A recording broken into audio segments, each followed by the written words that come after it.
We now are going to have a panel discussion, and you can see that the people who spoke this morning are sitting at the table here. I'm your chair for this session. I'm Frank Halnan. I currently work as a biopharmaceutical quality consultant. Before this, I worked for a number of years in the industry, but also in the regulatory body with the Irish Medicines Board for a period of time. So before we kick off the sort of discussion proper, I might first of all throw it open to the floor. I think Liam at the outset spoke about the benefits of the hard questions when it comes to innovation and disruptive innovation.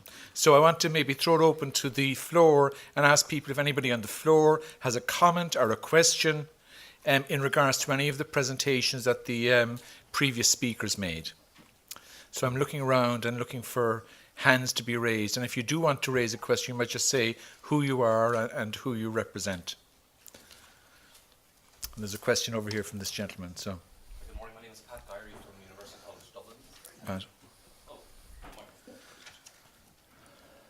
Good morning. My name is Pat Gyrey from University College Dublin, the School of Chemistry and Chemical Biology. I very much enjoyed actually all the presentations this morning, so well done to you all.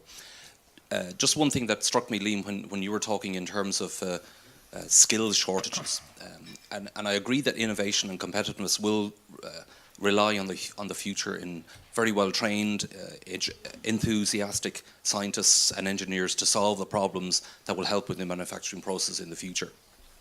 I suppose one of the things you mentioned was that there's a skills shortage in PhD chemists, and I suppose one comment from the coalface of third level and fourth level education is that right now the quality of students, and this is very good in terms of the future for Ireland, is getting stronger and stronger. And this is obvious to the CAO points, but I can tell you from dealing with the students that this year's first years are better than last year's first years, etc., etc. So there'll be a constant stream of very well trained and hopefully enthusiastic students who at the end of fourth year will really want to do a PhD, and ideally want to do a PhD in Ireland.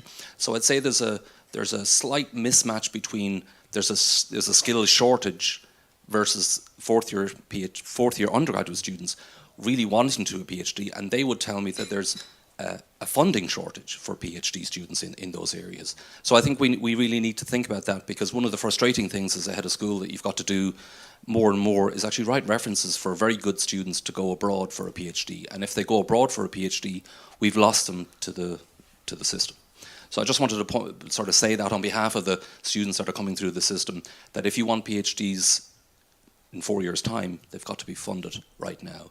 And if you look at the various funding opportunities that are available, really Enterprise Ireland doesn't fund projects that support PhDs, because they tend to be short and of a commercial nature, so ideally that's postdoc driven.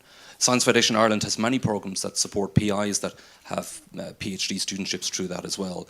The only other mechanism I can see is the Irish Research Council, and I think there needs to be some sort of an input in terms of the national prioritisation exercise, that if synthesis, formulation and pre-manufacturing is said to be an important thing for Ireland, that really the numbers coming out in terms of funded PhDs in those areas actually reflect that.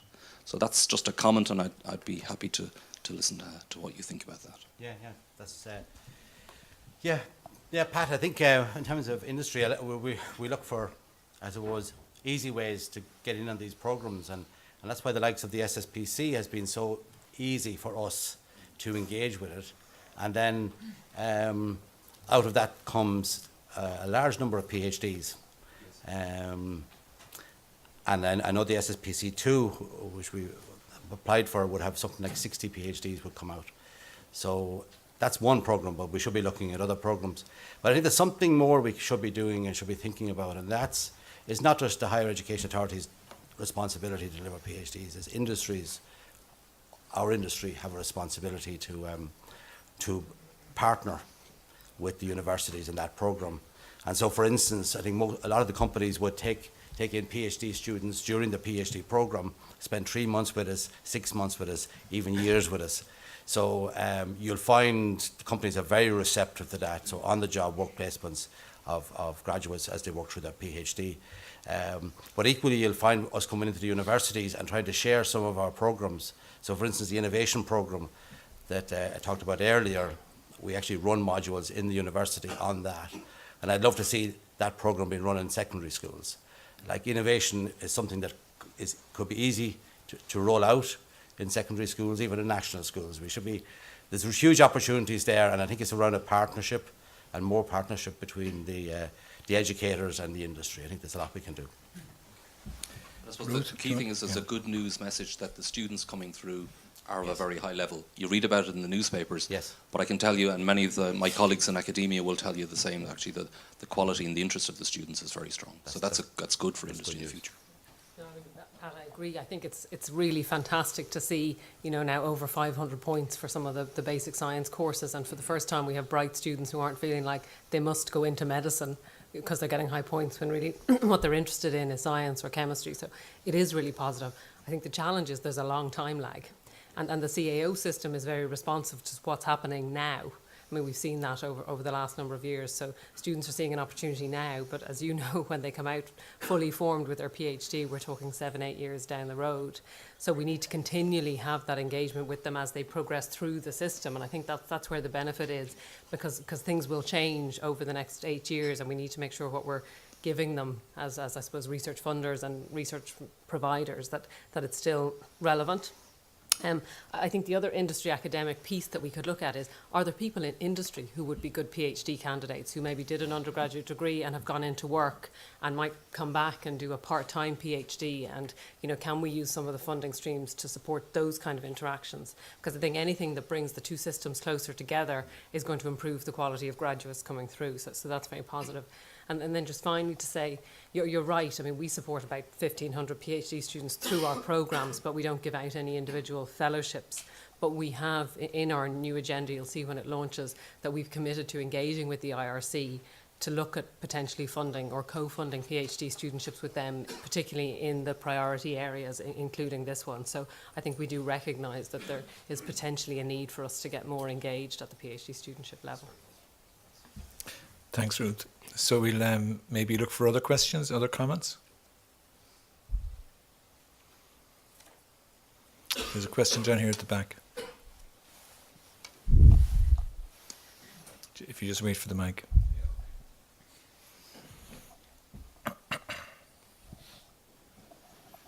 Mike Mulcahy, Irish Bioindustry Association. Liam, I'm very interested. I thought your presentation was fantastic, and it's really great to see, and I was really interested to see the motivation behind beginning this process of innovation. I think the results of that are fantastic.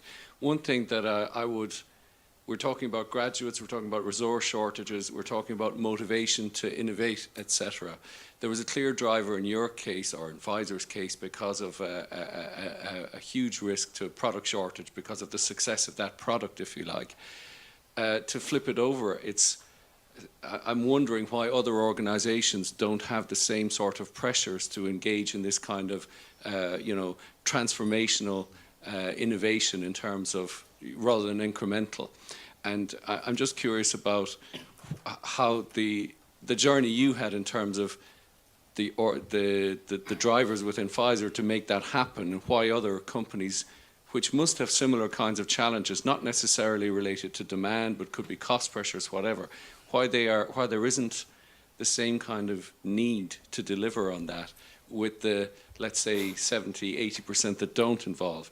And that kind of, to understand that for me is something interesting. And then to relate the demand for skill shortages, expertise, support facilities, all that kind of infrastructure to be able to deliver that. I'm kind of interested to explore that a bit more within your organization, because I guess with other companies, this is a very long question, apologies, with other companies, they must have similar needs, but somehow elect to fix their problems elsewhere. Whereas in your situation, because of whatever circumstances, you decided to do it locally, and that was the beginning of a journey, which is now, has substantial momentum. Mike, I think back, say, 10 years ago, when we started out on this journey, the patent cliff wasn't that much on our radar. You see, 10 years is a long way out. So there was other stuff that happened, and I think for us it was the coming together of different companies. So in 2000, Pfizer acquired Warner Lambert, and suddenly you could see inside another company. And then a few years later, Pharmacia came on board, and you can see inside another company. And that's a great insight, because you can say, oh gosh, they're doing something. I wonder if we actually done this across the company, would that have a big impact? So, and then of course the Warner Lamberts had acquired contract manufacturing companies 3 years earlier. So you had a lot of different inputs into what was Pfizer in 2001, and that told us we can do better, because we have the evidence that in other companies they've done better on a smaller scale. Can we go Pfizer wide? So that really was it. It was a spark of, I suppose, innovation from leadership, and leadership played a huge part. We had a couple of very strong people. I can say up front, I don't know if the head of manufacturing was absolutely convinced. We started off with 7 people. It was a toe in the water. If it failed, you'd close it down, no big deal. But we were determined not to fail. But that was the level of investment. It wasn't going to break the bank. And when we got our successes, then numbers doubled, tripled, quadrupled. You need success to get more success. I suppose it was strange doing research essentially inside manufacturing. It's a strange place to do it. In my view, it's a perfect place to do it, because we know our plants inside out, we know our processes inside out, we know the economics, we have the picture, and we have the motivation. So I think that was it. We were able to see inside other companies, and I think that's something that we can do in Ireland. We can, through the Pharmachem Irelands and through the other bodies that we have, we can share our experiences. So all that stuff is out there for people to explore and learn about. And we've opened our doors to people to come in, other companies to come in, and we can talk about the business that was behind it and the drivers. And I think that opportunity is there. Of course, 5 years later, then the patent cliff, we were match fit when that really became priority number one. And hence we were able to get in there and do what we had to do, and I think we're in a very good place now in terms of our portfolio. So that's just the history for us along the way. Do you just want to comment on that? I might take advantage of my position and then make a comment myself. From my own experience in the biopharmaceutical area, in the first company I worked with, I think it was in the days before, people believed that all we had to do was send over some documentation to this particular facility in Ireland and away we'd go. And over time, people realised actually technology transfer and the optimization of the process for the facility is much more complicated than that. By the time I went to my second company, I think generally in the biopharmaceutical businesses, people were beginning to realise that not only do we need manufacturing, but we also need what is commonly called now manufacturing sciences. And manufacturing sciences deal with the technology transfer issues, but also some of the types of issues and some of the types of challenges that were mentioned there by Liam.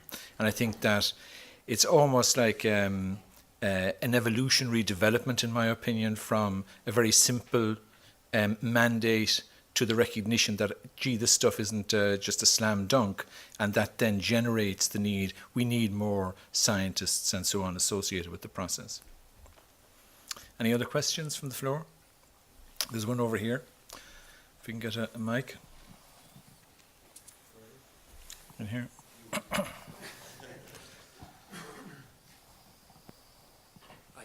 Thanks. Mark Barrett from APC, a spin-out company from the School of Chemical Engineering in UCD, and SSPC that John and Liam discussed.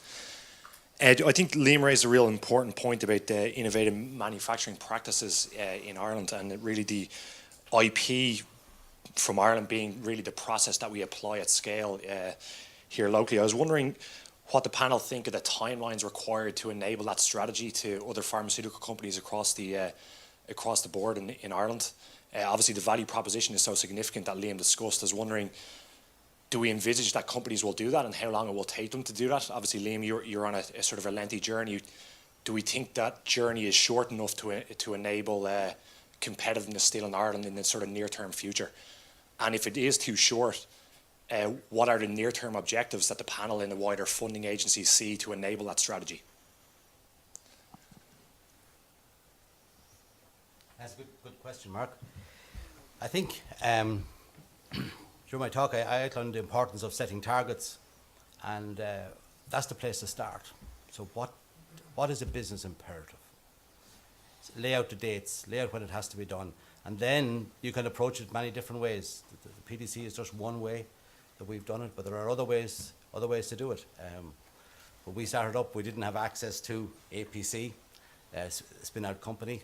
So there's other facilities in place now, other ways of doing it. I think it could be done in a much shorter time frame than we've done it. But I think the business imperative is the first thing. Lay out what has to be achieved, by when, and build from there. And I think it's fantastic sort of support infrastructure to facilitate that, but the targets have to be very clear. Yeah, I might just come in on that, Mark. I think if I refer back to my own time in industry, you can very much get caught up in the day-to-day operation and the problems you face day-to-day, and you can put up the list that Liam put up there of all the challenges as to why it wouldn't be a good idea to look at your manufacturing process. I think, and they're all very valid, and people are busy, and people have a day job and they have targets to meet. But I guess what I would say is then if you can't do it on your own, there are capabilities, there are facilities like SSPC, I'm not plugging SSPC, but like other academic groupings that you can approach, like your own company APC. And I'd say it's a matter of making yourself aware of those, and from a manufacturing or from a research and development or process development perspective, take a step out of the day-to-day. Give yourself that opportunity to look strategically at your business and where it's going to be in 5 years' time, because you'll solve the yield problem today, you'll solve the output problem today, but in 5 years' time, will you be around? And can you afford, as a process development leader, not to look at that far ahead?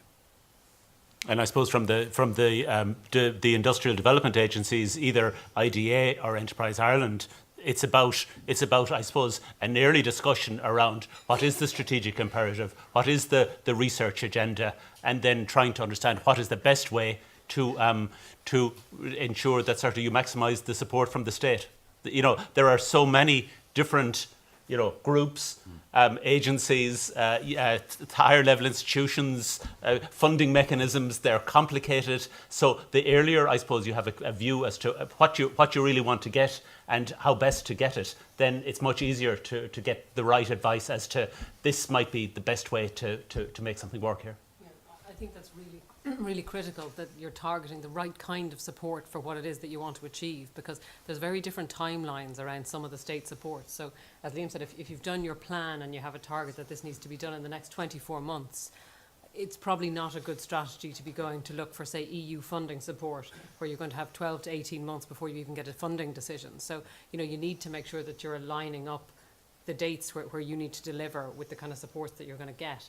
And often the easiest way to do that is just to come in and have a conversation with someone in one of the agencies, because it can be difficult to work your way through all of the different schemes that are available, but there's lots of help.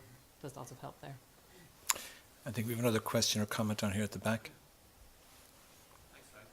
Can you hear me, yeah? Yeah. My name is Matt Moore in Pharmachemical Ireland. We represent the industry. And thanks for all the presentations. They were all very interesting. And I think this concept of trying to co-locate development and manufacturing, which was eloquently put by Liam, is actually probably a key strategy for the sector. I suppose the comment, or what I'd like to hear from the panel, is I think it's important that if we're going to pursue such a policy, it's quite a long-term policy. And I think continuity of policy and strategy is important to support that.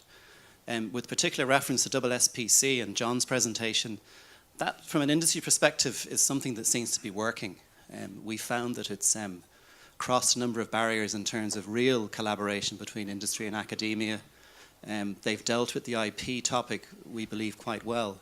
And therefore, we would think that a sort of a 5-year term for SSPC is quite short. So therefore, we're interested, I suppose the comment that I'd like to hear from the panel is, what is the continuity of government policy with regards to continued support for this concept? Do the panel think that it's worked? And secondly, what will the long or medium term plan will be? Because when we publish our own strategies and when we speak to, I suppose, corporations, the pharmaceutical industry tends to think out in 10 to 15 year terms. So therefore, I suppose what I'm trying to say is if the situation arose whereby we have discontinuity in how we support industry or discontinuity in how we, I suppose, develop a life sciences cluster, I think that sends out a sort of a confused message globally. So I'm interested to hear what the panel's view is in terms of continuity of support, continuity of policy? Are we doing it right? And are models such as double SPC worth sustaining? And I suppose worth moving on to the next generation, or double SPC2, I think, as it's referred to. So the panel's views on that I'd be interested in hearing. Thanks, Matt. If I could take part of that, Matt. What I would say is that when you're talking there about the development and manufacturing and the support for that, I would say that 90% of the funding that we give to the multinational community is in the development side of it, so that's very much co-located. There isn't an investment, a new investment coming in that doesn't have D located with them, and that's very, very important. As is the 60 million that we got from government to put into NIBRT, which again is very much to support very much the manufacturing industry. There's a lot of consistency in that. There's huge consistency in corporate tax policy, which again is very important in a location decision. So I think the government actually recognises the value of the industry because they know they're getting nearly $1 billion in corporation tax a year. So I think any investments they make, when we went to make the case on NIBRT, I think we calculated that the NIBRT 60 million was roughly 3.5 weeks corporation tax that they were getting out of the industry. So I think there's a fair bit of consistency in the support. Yeah, I mean, I would echo Barry's points. I think the government have been very consistent on certain key policy issues through education and tax and those things. I guess with SSPC just being sensitive to the fact that they're obviously in a funding competition that I'm overseeing at the moment, I don't want to say too much, but I guess 5 to 6 year funding cycles for these kind of research programs are common. Obviously we review these centres and clusters regularly, but we'll be looking very, I suppose, objectively at their outputs and deliverables over the last 5 years and comparing it to what other centres maybe working with other sectors are delivering. And unfortunately, we're then faced with some very hard choices where we're choosing between plenty of worthwhile initiatives. I mean, it would be easy if we were only going to have 3 or 4 things that seem to be good and high quality. And unfortunately, I think it's unlikely we're going to be in that position. I mean, I guess the government runs on an annual budget cycle. That is just the way that it works. And, you know, we will not know until you know, December what our budget will be for next year, and that will inform our decisions. And we're certainly working as hard as we can to make the kind of case that as Barry said, the IDA made about NIBRT. You know, we need to make those cases, and we are making those cases. But it is a challenge when you're talking about a long-term investment and an annual cycle. But I guess it's something that every department in government grapples with, and probably funding agencies all over the world grapple with. Anybody else? Liam? Yeah, but just add to that. And I think probably from an industry perspective, we've achieved great things with the SSPC, but I think we would all be of the view that we can achieve an awful lot more. We've broadened the scope upstream and downstream. We really moved up through the gears in the last 3-4 years, but we're not in top gear, and I think the consistency would allow us to really go to a higher plane. That's the exciting potential that we have with this system. I guess you're not going to expect me to comment on that, Matt. So we're quickly running out of time. Are there any other questions from the floor? Quick questions. There's one down here at the back, I think. We're at the very end there. Hi, Michael from World Courier. Just on innovation, I think we've kind of looked at the strengths of the sector, the clusters, the research element, and the investment from government. But one thing that I picked up on, Ruth, the prioritization report that you assessed, I kind of on the index, I believe is more kind of ICT focus at the top, and then it's kind of middle, more sort of pharma, med device towards the end. Is it true that there's more focus per se on looking at ICT as a sector for growth, and possibly a question for Barry as well, that the focus has been on the FDI side of things, and the innovation which John referred to seems to be more globally in the kind of the IT sphere as opposed to really obvious pharmaceutical biotech innovation coming through, because most of the work that's being done is incremental, as was picked up on. So, as a group, do we find that we are really focusing on R&D collectively in Ireland in the sector, and is the support coming from the EI, the IDA, and the SFI for the biopharma sector as strongly as it might be for IT sectors, perhaps? I suppose the first thing, I'll just to clarify, that list of the 14 areas, it's not in priority order. So where something appears on the list is irrelevant. There are 14 priorities, which some could argue is still quite a long list of priorities, but they are all equally weighted in a sense. I think, being completely honest, one of the things that came out of the prioritisation report was a view from some people that Ireland had overinvested in sort of basic life science disease mechanisms and had maybe not spread its investment to encompass things around manufacturing, delivery, and some of those other spaces, when in fact that was really the strengths of the industry here. And I think this report does reflect a shift to say that's actually also very important, particularly when we're talking about maybe shorter timeframes where we have to have delivery because of the situation that we're in. But no, I think the commitment to life science is still very strong. If you look at the list, you'll see, connected health, which, albeit it does have an ICT component, there's a strong life sciences component as well. The area of devices, food and agriculture, food for health, and then obviously the area of therapeutics is still very much up there. So, and obviously basic biomedical science will continue to be funded, and I think it's important to stress that this is not saying there will be no more of that fundamental life sciences. It's just about shifting the balance somewhat. And I think probably most people in this room would agree that that's the right thing to do at the moment. Anybody else want to comment? I suppose, if I'd add, if you look at it, the speed of innovation in IT is phenomenal altogether, and it's probably much more noticeable, the various innovations. But when it gets down to funding with the client base we have, I'd say it's roughly speaking 50% in life sciences and 50% in the IT. And as regards the research prioritisation, the 14 areas, in actual fact, if there is an area outside of those 14, it doesn't preclude us from funding those at all. We can make a commercial decision that it's of economic value to Ireland, even if it's outside those areas of focus. And I should just, our investment is about 50-50 as well. And as with the IDA, certainly for early stage researchers or for areas where companies want to partner on particular initiatives, we're not confined to those areas either. So I think there's still plenty of flexibility to respond to need.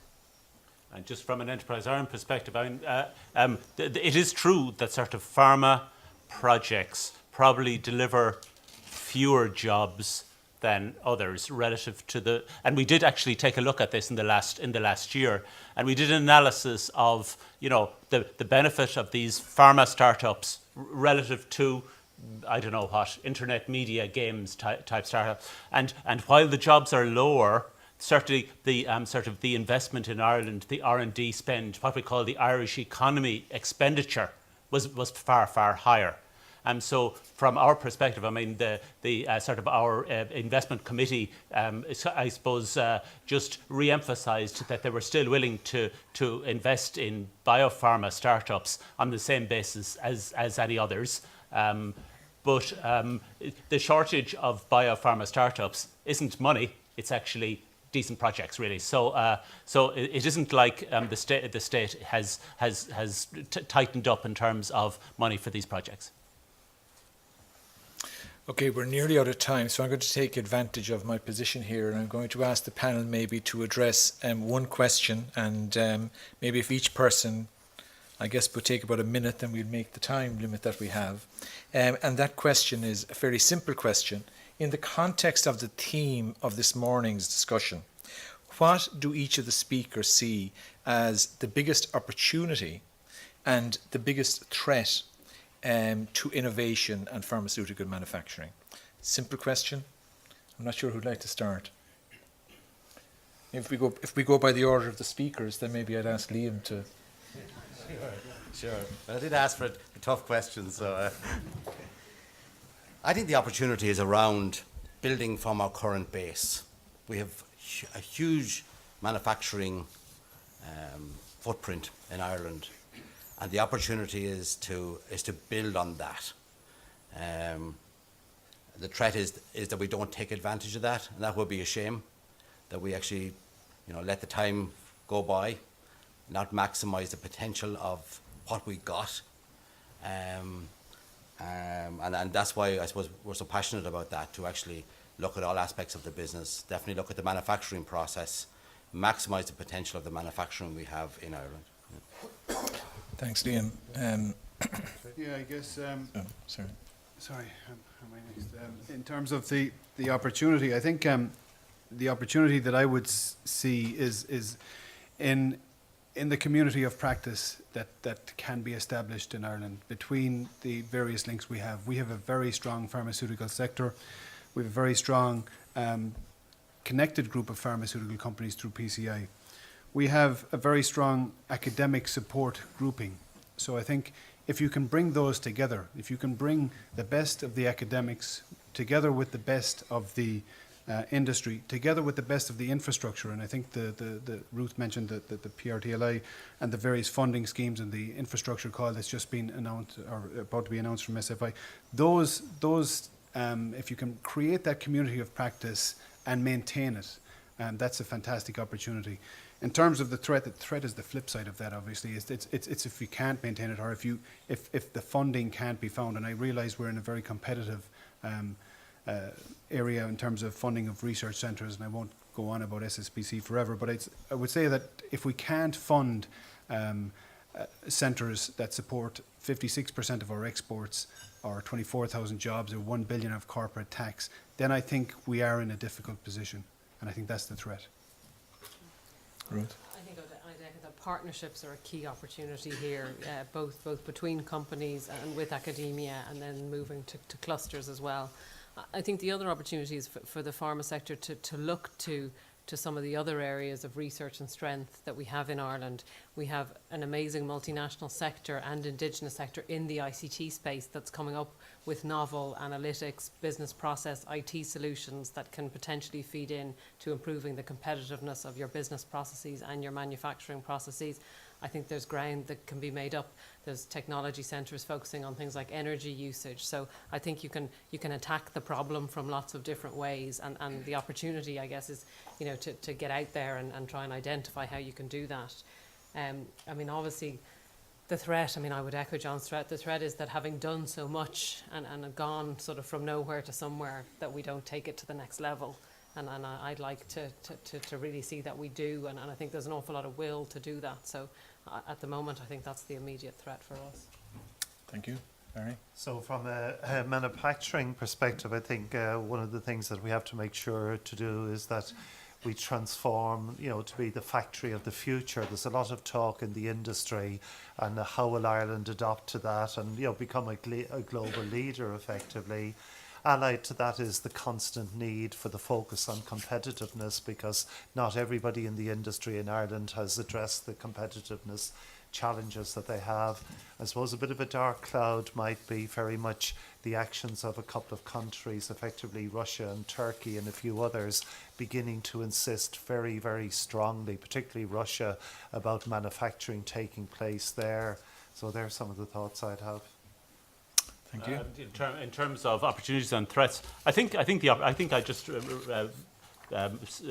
reinforce Ruth and John's point. I think the network, the sort of the cooperation, the working together actually is probably the greatest opportunity. Given the size we've got, given the type of society we have, given the connections that is everywhere in this country. We do actually work kind of well together, and I see it in the startup sphere, but I see it in established companies as well. The network between people and between companies, and fostering that, I think, is the greatest opportunity that we can kind of try and seize, really. Thank you. So I think we've got 22 seconds left on the clock. So it remains for me just to close the session, to thank all of the speakers for a really interesting discussion this morning, and thank you all for your questions and your comments. And we will recommence the afternoon session at 1 p.m. In this room. Thank you all very much. Bye-bye.